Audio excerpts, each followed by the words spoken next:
꿈을 꾸는 하나님, 두 번째, 꿈을 지키는 소년, 창세기 39장입니다.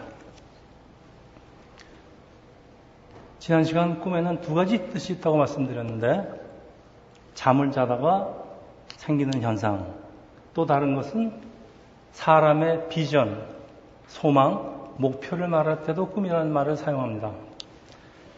요셉이 꾼 꿈은 자면서 꾼 꿈이기도 하지만 하나님이 소년 요셉에게 주시는 비전, 이상이죠. 요셉이 받은 비전은 요셉을 통하여서 이루시려는 하나님의 꿈이기도 합니다. 요셉의 별명은 꿈꾸는 자. 그러나 그를 요셉을 따라다니는 단어가 하나 있습니다. 특히 오늘 본문에 많이 나오는데 형통. 자, 오늘은 형통이 과연 성경이 말씀하는 형통의 진정한 의미가 무엇인지 그걸 우리 같이 살펴보는데요. 요셉이 형통하는 이유는 아주 간단합니다. 하나님이 하나님의 꿈을 이루시기 위해서 요셉을 도우시기 때문입니다. 형통. 사람들은 요셉의 꿈에 대해서도 상당히 잘못 이해하고 있지만은 형통이라는 단어의 뜻을 잘못 이해합니다. 형통하다. 사전적인 정의는 prosper, success, 번영하고 성공하다. 그래서 우리는 기도할 때 모든 일이 주 안에서 형통하게 하여 주옵소서라고 하지만은 사실 우리는 형통의 진정한 뜻을 잘 알지 못하고 기도하고 있습니다. 세상이 원하는 형통과 또 성경이 정의하는 형통은 어떻게 다를까요? 오늘 질문입니다. 또 다른 질문이 있습니다. 하나님은 신실한 하나님의 백성을 형통하게 하실까요? 대답은 예스입니다. 그러나 요셉이 형통에 이르기까지 환난의 과정과 오랜 인내의 시간이 필요한 것을 말씀하시는데 17세 소년 요셉은 이집트의 노예로 팔려갔는데 하나님이 함께 하시기 때문에 요셉은 형통하다라고 성경에 말씀하고 있습니다. 환난 중에도 하나님이 함께 하시는 것이 형통. 따라서 시간이 지나면 요셉의 노예의 삶은 형통의 삶으로 바뀌는데 요셉의 주인 보디발이 절대적으로 요셉을 신음해서 그를 가정 총무로 세웁니다. 그게 39장 1절에서 5절입니다. 요셉이 이끌려 애굽에 내려가매 바로의 신하 시위대장 애굽 사람 보디발이 그를 데리고 들어가 이스마엘 사람의 손에서 요셉을 사느라 여호와께서 요셉과 함께 하심으로 그가 형통한 자가 되어 그의 주인 애굽 사람의 집에 있으니 그의 주인이 여호와께서 그와 함께 하심을 보며 또 여호와께서 그의 범사에 형통하게 하심을 보았더라. 요셉이 그의 주인에게 은혜를 입어 섬김에 그가 요셉을 가정 총무로 삼고 자기의 소유를 다 그의 손에 위탁하니 그가 요셉에게 자기의 집과 그의 모든 소유물을 주관하게 한 때부터 여호와께서 요셉을 위하여 그 애굽 사람의 집에 복을 내리심으로 여호와의 복이 그의 집과 밭에 있는 모든 소유에 미친지라. 아멘. 질문이 생깁니다. 이 요셉의 주인 보디발은 요셉이 하나님과 함께하는 걸 어떻게 알게 됐을까요? 하나님이 보이지를 않는데. 어린 노예죠. 17살. 그런데 요셉한테 일을 시키면요. 남들이 못하는 어려운 일도 아주 쉽게 처리해요. 그래서 보이지 않는 어떤 힘이 요셉을 돕는 것 같아요. 그래서 자세히 살펴보니까 요셉이 성실도 하지만은 지혜롭게 이 일을 처리하는 능력이 있어요. 그래서 가정 총무로 삼았더니 이번에는 집안 모두가 형통하는데 하찮은 노예인 줄 알고 샀더니 보물이에요.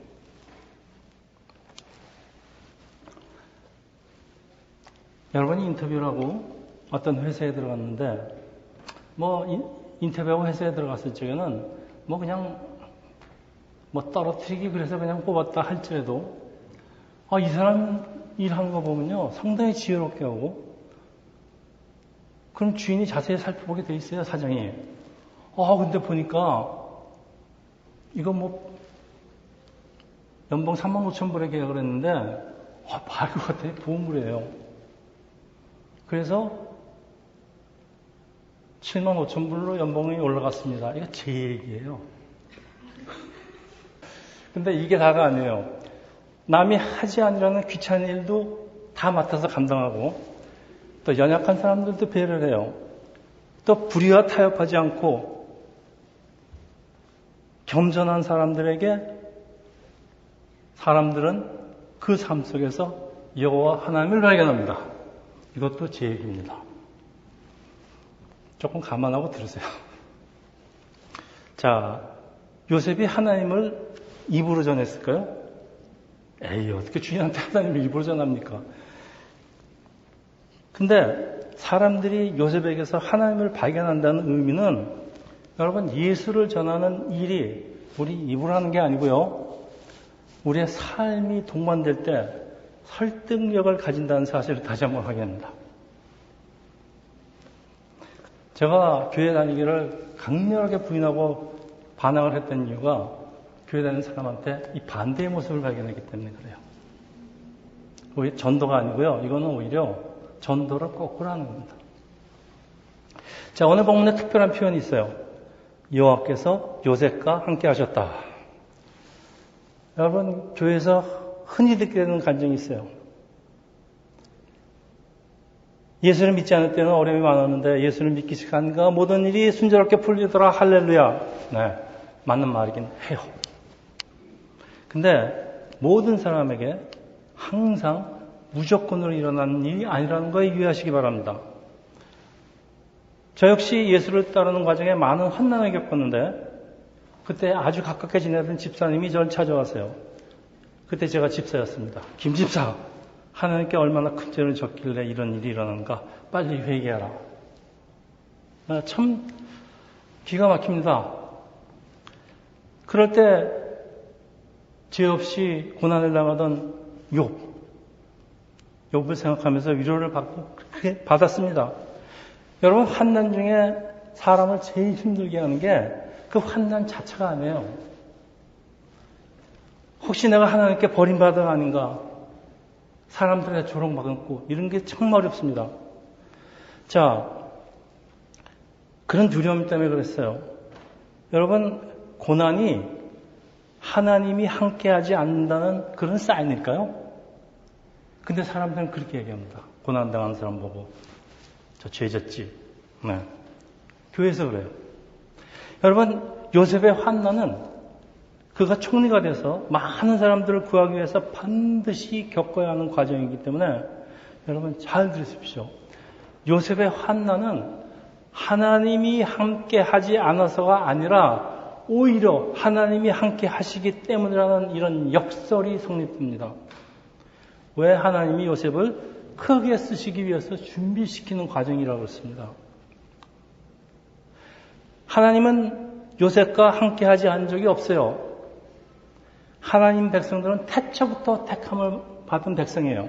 그리고 이것이 장로교단의 핵심 교리의 일렉션, 하나님의 택하심의 교리입니다. 하나님은 태초부터 우리를 택하시고 함께 하시는 분이 하나님입니다. 그래서 이때 고난 중에 하나님이 함께 하시는 것을 의심하는 것은 우리 사람의 연약함이긴 해요. 여러분 잘 아시는 유명한 예화를 한번 더 들어야 되겠습니까? 바다에서 주님과 어떤 사람이 나란히 가고 있는데 뒤로 발자국 4개가 모래 위에 탁 찍힙니다. 그러다가 어느 순간에 발자국 2개가 없어집니다. 이 사람이 불평을 합니다. 주님, 어찌하여 나를 떠나십니까? 그것도 제일 힘든 순간에. 주님이 대답하십니다. 지금 내가 너 업고 가고 있는데 여러분, 고난이 하나님 부재의 증거며 형통이 하나님 임재의 증거가 아니라는 사실입니다. 교회에서 기복신앙만을 가르치다 보면요, 이거 거꾸로 가르칩니다, 여러분. 여러분, 노예 생활에는 형통이라는 단어는 전혀 어울리지 않아요. 그리고 주인의 신임을 받았다고 노예가 가정 총무가 됐어요. 생활도 좀 편해지고. 그걸 형통이라고 그랬었어요. 노예인데. 그래봤자 노예인데. 그런데 요셉의 생애 가운데 여호와께서 요셉과 함께 하셨다는 구절이 반복되는데요. 언제 반복될까요? 요셉이 이집트 총리가 됐을 때 그랬을까요? 막상 요셉이 총리가 되었을 때는 출세했다, 형통했다는 말을 성경은 하지 않습니다. 요셉이 누명을 쓰고 감옥에 갇혔을 때 형통하다고 합니다. 간수장이 요셉을 인정해도 감옥살이를 형통이라고 부를 수는 없어요. 그런데 성경은 형통이라고 표현합니다. 39장 23절입니다. 간수장은 그의 손에 맡긴 것을 무엇이든지 살펴보지 아니하였으니 이는 여호와께서 요셉과 함께 하신다. 여호와께서 그를 범사에 형통하게 하셨더라. 아멘. 감옥에 있을 때 또 형통하게 하십니다. 형통은 형통의 세상과 성경의 뜻은 완전히 다른데 성경은 우리가 물질 축복을 많이 받아서 안락한 삶을 찾는 것을 형통한 삶이라고 그러지 않아요. 오히려 감옥에 있는 게 형통한 삶인데요. 그러면 형통의 진정한 의미가 무엇일까요? 노예에 있을 때 형통하다, 감옥에 있을 때 형통하다. 요셉이 노예로 팔려가든지 억울하게 누명을 쓰고 옥에 갇히든지 이집트 총리가 되든지 모든 상황 속에서 요셉이 하나님 뜻에 순종함으로써 하나님의 계획과 꿈을 이루게 하는 삶, 그것이 바로 형통의 삶이라 그런 얘기입니다. 하나님의 꿈을 실현시키는 과정에서 요셉에게 일어나는 모든 일들, 특히 하나님이 요셉과 함께하는 역사가 요셉에게는 형통의 삶입니다. 비록 그것이 환난이라는 모습으로 보이기는 해도 그러나 이것도 잠시입니다. 시간은 지나갑니다. 흘러갑니다. 여러분, 아주 중요한 사실이 하나 있는데요. 우리 크리스천의 삶은 형통의 삶은 삶이에요. 그러나 우리 자신만을 위한 형통은 아니라는 데 유의하시기 바랍니다. 다른 사람의 유익을 위해서 내가 잠시 고난을 당하는 것도 하나님의 뜻을 이루는 것이기 때문에 형통이라 그런 말씀입니다. 하나님이 요셉을 형통하게 하시면은 요셉만 잘 되는 게 아니라 그 주위에 있는 사람도 모든 사람도 복을 받는데 보디발 집에 온 집안에 복을 내립니다. 여러분이 회사에서 여러분이 복을 받는 이유, 여러분이 복을 받기 때문에 그 회사가 아주 잘 됩니다. 왜 그럴까요? 그 사람만 복 받으면 되지. 그 하나님 백성 아닌 사람들까지 왜 하나님이 복을 내리실까요? 주인이 복을 만한 자격이 있어서 복을 받는 게 아니고요. 그가 요셉을 잘 대우하였다는 이유, 혹은 잘 대우하게 하려는 이유 때문에 하나님이 그 사람한테 복을 내린다. 하나님은 우리 회사 사장한테 얘기합니다. 내가 너희 회사에 내 사랑하는 아들 보물을 하나 보냈어. 네가 이 사람을 잘 대우하면은 나도 니네 회사를 아주 흥하게 할 거야. 이런 말씀입니다. 요셉이 갇혀있는 감옥에서 똑같은 일이 벌어지는데 우리 가정이나 교회나 직장이나 이런 일들은 항상 일어납니다. 저는 많이 경험했습니다. 한 사람의 리더 때문에, 한 사람의 평직원 때문에, 교회 한 멤버 때문에 우리 모두가 복을 받는데 여러분, 나만 잘 되는 것과 모두가 잘 되는 것, 어떤 것이 하나님의 공평한 역사일까요? 여러분은 어떻게 쓰임받기를 원하세요? 나만 잘 되면 돼요?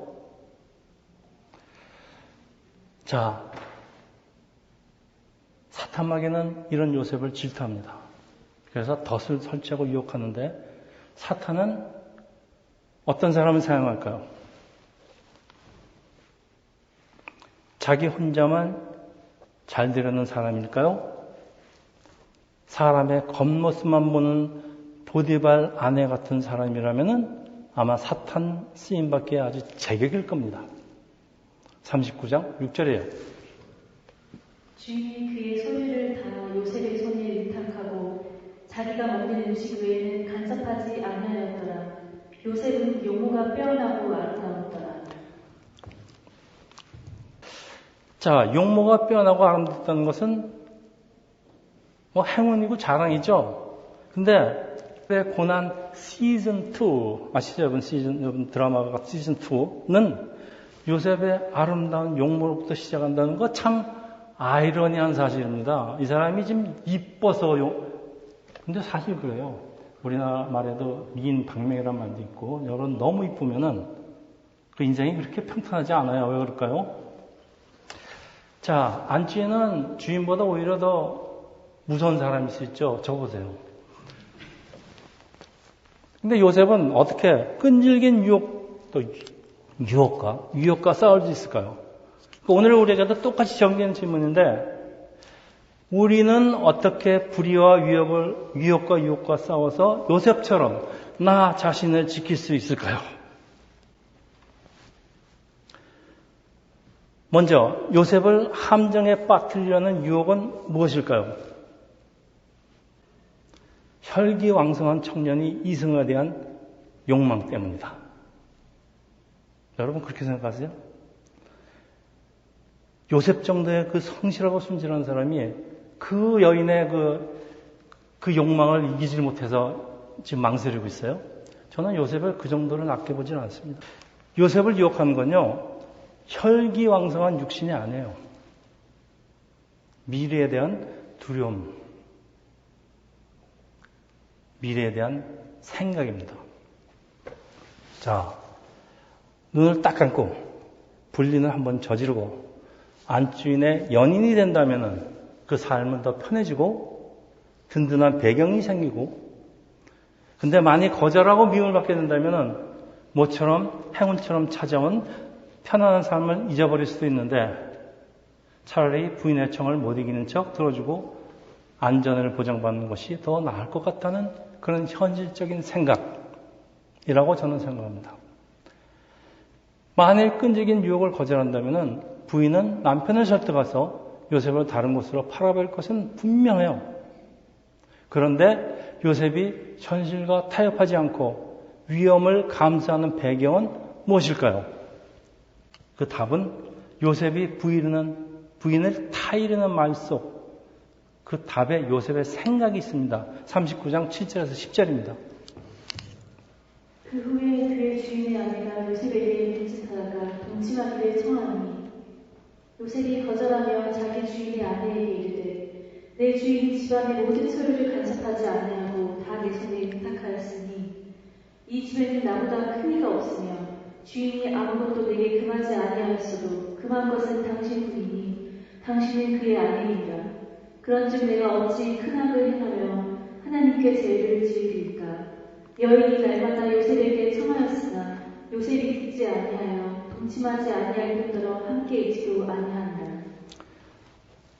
자, 이 오늘 본문에 요셉이 절대로 넘을 수 없는 두 가지 선이 있어요. 첫째, 자신을 믿어주는 주인을 배신할 수 없다는 것. 사람이라면 마땅히 지켜야 할 도리가 있어요. 의리가 있는데 자신을 믿고 아끼는 사람에 대한 의리입니다. 사람들은 세상의 이익을 취하면서 쉽게 의리를 배반하죠. 그런데 이런 배신은 결국 부메랑이 되어서 자기에게 돌아옵니다. 둘째, 간음은 하나님께 큰 죄를 짓는 것인데 요셉에게는 사람에게 짓는 죄가 바로 하나님께 짓는 죄라는 확신이 있었어요. 자, 결국 하나님을 경외하는 믿음이 요셉을 지켜주었는데 보통 사람의 경우는요, 이런 상황에서 나도 어쩔 수 없어. 그렇게 말하는 대신에 요셉은 내가 죽으면 죽으리라. 하나님 살아계신 것에 그의 인생을 걸었는데 여러분 우리 삶 속에서 내가 절대로 넘어가지 않겠다는 선을 미리 긋고 살아갈 때 하나님은 우리를 보호하시고 어려움을 헤쳐나가는 지혜를 주십니다. 시편 25장 12절입니다. 제가 읽겠습니다. 여호와를 경외하는 자는 누구나 그가 택할 길을 그에게 가르치시로다. 여호와를 경외하는 자한테 하나님이 지혜를 주신다는 얘기예요. 하나님을 두려워하는 게 신앙의 근본입니다. 그래서 그런 사람의 갈 길을 인도하시는 하나님. 요셉의 결단이 그런 하나님께 그의 인생을 걸었다는 것입니다. 여러분, 때때로 우리 삶 속에서 이런 일은 일어납니다. 여러분, 미리 선을 그으세요. 미리 마음을 결정하기를 바라는데요. 막상 여러분 위기가 닥치면은 당황합니다. 그래서 올바른 판단이 나오질 않습니다. 여러분, 내 인생에 내가 반드시 해야 되는 일, 반드시 하면 안 되는 일을 여러분 상황이 멀쩡할 때 미리미리 정하세요. 성경을 읽다 보면 이런 게 다 정해집니다. 그걸 갖다 머릿속에 집어넣고 있으면요. 여러분 아무리 위기가 당해도요. 여러분이 딱 정해놓은 신념이 있어요. 그 선을 넘지 않습니다. 굉장히 중요합니다. 근데 요셉의 단호한 결단에도 불구하고 사탄의 공격이 계속되는데요. 뭘 이용하느냐? 이 주인 여인의 욕정을 이용한 공격입니다. 39장 11절, 12절이에요. 그럴 때 요셉이 그의 일을 하러 그 집에 들어갔더니 그 집 사람들은 하나도 거기 없었더라. 그 여인이 그의 옷을 잡고 이르되 나와 동침하자. 그러나 요셉에게 자기 옷을 그의 여인 손에 버려두고 밖으로 나가매. 아멘. 여러분, 하나님 백성과 사탄과의 싸움은 치열할 수밖에 없어요. 사탄의 관계가 너무 강해서 나의 힘만 가지고는 도저히 내가 싸울 수 없을 때, 노예가 어떻게 주인집 마님하고 싸우겠습니까? 힘으로. 네, 싸울 수 없습니다. 이럴 땐 어떻게 해야 될까요, 여러분? 어떻게 해야 될까요? 여러분, 트럼프가 좋아하는 책이 있대요. 손자병법을 그렇게 좋아한대요. 거기 답이 있는데 36개가 뭔지 아시죠? 18개 아시죠? 18개라는 게 중국 무술입니다. 근데 그거 곱하기 2이에요.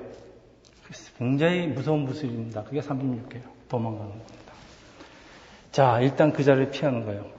적의 힘이 강할 때 대책 없이 싸우는 것처럼 무모한 행위는 없습니다. 이건 아주 바보짓입니다.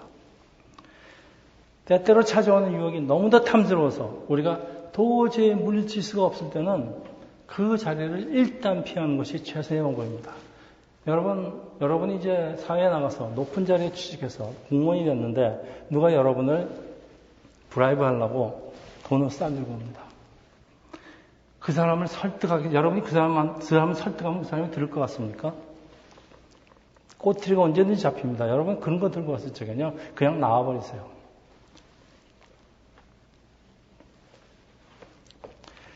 그런데도 불구하고 사탄의 조종을 받는 여인의 행동이 만만치가 않아요. 아주 끈질깁니다. 39장 16절에서 20절.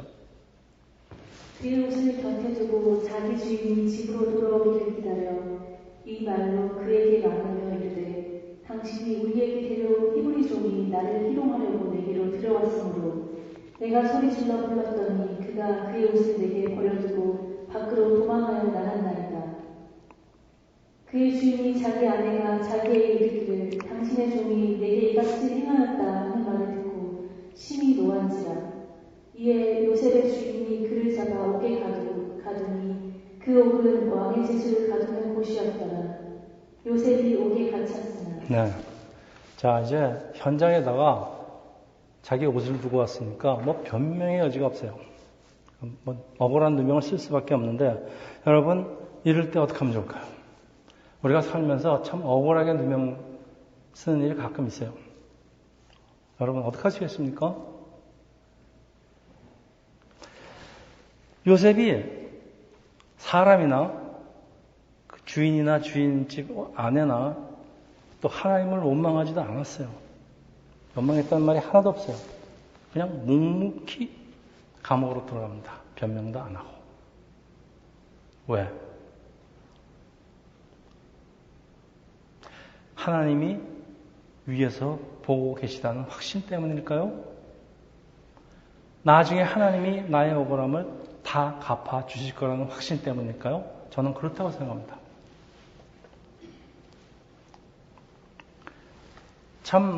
참으로 파란만장한 삶이에요. 산을 높으면은 또 다른 더 높은 산이 기다리고 있는 것이 우리의 인생입니다, 여러분. 요셉이 최선을 다하고 주인에 대한 신뢰를, 믿음을 지켰지만은 돌아오는 것은 최악의 상황입니다. 요셉의 제목은 성폭행 미수. 그것도 주인집 마님을. 여러분, 보디발은 아내가 하는 말을 다 믿었을까요? 전 안 믿었다고 생각해요. 그 힌트가 어디 있는지 아십니까? 그 보디발 집에 있는 거 내 손에 다 위탁했는데 나한테 금한 것은 당신뿐입니다. 이게 무슨 소리예요? 어쨌든 믿었든 안 믿었든 그렇다고 없던 일로 할 수는 없죠. 근데 하나님이 보디발 마음에 역사하시고 요셉을 살려주기로 결정하는 이유는 요셉은 죽을 수가 없어서 그래요. 하나님이 요셉을 죽이실 수가 없어요. 왜? 요셉을 통한 하나님의 꿈을 실현시켜야 되니까. 여러분, 자, 이런 구절은 우리한테 상당한 희망을 줍니다. 하나님의 꿈이 계속되는 한 크리스천 안에서 하나님 백성한테는 하나님의 역사는 계속된다는 사실이에요. 이게 하나님 백성에는 특권입니다. 세상 사람과 하나님의 백성의 다른 점은 하나님의 어떤 특별한 보호가 우리를 향하신 부르심, 하나님의 꿈을 실현시키려는 우리를 향하신 하나님의 부르심의 꿈을 같이 하기 때문에 하나님은 우리를 죽일 수가 없습니다. 얼마나 많은 사람들이 이런 믿음을 가지고 죽음을 두려워하지 않는지 모릅니다. 하나님 나 절대 안 죽이실 거야. 자, 하나님의 다음 계획은 요셉과 이집트 왕을 만나게 해야 돼요. 왜냐하면 요셉이 이집트 왕을 만나야지 총리도 되고 뭐고 됐죠. 그러기 위해서 왕의 신하를 먼저 만나야 되는데 요셉이 왕의 신하를 만나는 곳이 어디예요? 감옥이에요. 왜 하필 감옥일까요? 자, 감옥에서 하나님의 역사가 일어나기 때문에 그렇습니다. 그래서 우리 요셉의 감옥 생활은 to be continued. 다음 시간입니다. 자, 이제 말씀을 좀 정리하겠습니다. 여호와께서 요셉과 함께 하심으로라는 말이 계속 반복되고 있어요. 요셉에게 닥친 환난은 참 엄청난 충격이죠. 고통이죠. 뭐 삶이 파도를 칩니다, 지금. 하나님이 요셉의 삶을 휘젓고 있습니다. 그 과정에서 하나님이 함께 하심으로 요셉은 형통한 사람이 되는데 모든 것은 요셉이 하나님을 경외하였기 때문에 형통한 사람이 되는 거예요. 첫째, 하나님을 두려워하기 때문에 정직한 성품을 지니게 됩니다. 오늘 백목사 얘기했죠? honesty. 네. 그 다음에 이런 성품은 순결한 삶으로 연결됩니다. 그러면 하나님 꿈을 이루는 쓰임을 받기에 아주 합당한 도구가 됩니다. 그래서 하나님은 그 사람에게 능력을 주시려고 그 사람의 삶을 형통하게 하십니다. 여러분, 이게 하나님이 하시는 역사의 하나의 기본 패턴입니다. 이런 일들이 일어나려면은 여러분, 하나님을 경외해야지 이런 일이 일어납니다. 하나님을 두려워하십시오. 여러분의 모든 죄악으로부터 여러분을 지켜줍니다. 여러분, 크리스찬한테 있는 형통은 세상에서 출세하는 것이 아닙니다. 세상의 출세는 부수적으로도 하나님과 동행함으로써 하나님의 꿈을 이루려는 거예요. 요셉의 환난의 시간은 하나님을 믿고 견디니까 하나님의 꿈을 이루는 큰 몫을 감당합니다. 요셉이 어떤 상황 속에서도 좌절하지 않아요. 그리고 하나님을 바라보는 이유는요. 주만 바라봅니다. 우리 복음성과 같이 보지 않았습니까? 그 이유는 요셉의 어린 시절부터 마음속에 하나님이 계시기 때문입니다. 하나님은 말씀으로 우리 마음과 머리에 존재하십니다. 말씀은 예수님이라고 했습니다. 우리 마음과 머리에 존재하는 것은 성령 하나님이라고 했습니다. 성령님이 우리 마음에 들어오기 때문에. 여러분, 그래서 큰 꿈, 지난 시간에 했죠. 비전을 바라보고 있는 사람은 꿈을 이루기 위해서 어려움에 좌절하지 않아요.